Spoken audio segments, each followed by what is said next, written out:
ჩვენ ფულსა და საკვებს ვაწოდით, თუმცა ჩვენ აქ შეერთებულ შტატებში ვართ. ჩვენ მიერ გაგზავნილი დახმარება მან უნდა მართოს. მინდა დარწმუნებული ვიყო, რომ ღაზაში ყველა საკმარისი საკვები ექნება.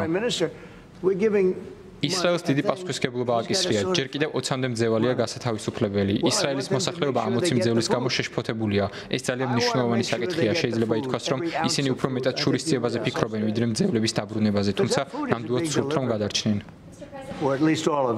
ძევლები უნდა გათავისუფლდნენ. ისინი ძალიან დიდი ხნის განმავლობაში არიან ტყვეობაში. სწორედ აქედან უნდა დავიწყოთ. ასევე ვაღიაროთ, რომ ღაზაში არსებული სიტუაცია აუტანელია. ამას ბრიტანელი საზოგადოების სახელით ვამბობ.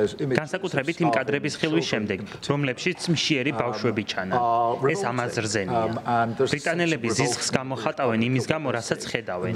მათ იციან და ჩვენც ვიცით, რომ ჰუმანიტარული დახმარება სწრაფად და დიდი რაოდენობით უნდა გავგზავნოთ.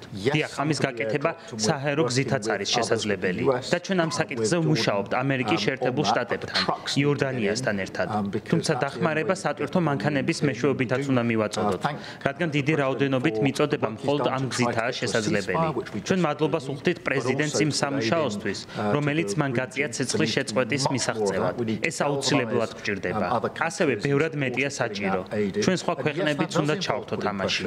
დიახ, ეს გულისხმობს ისრაელზე ზეწოლის გაზრდასაც, რადგან დღეს ჩვენ ჰუმანიტარული კატასტროფის წინაშე ვართ.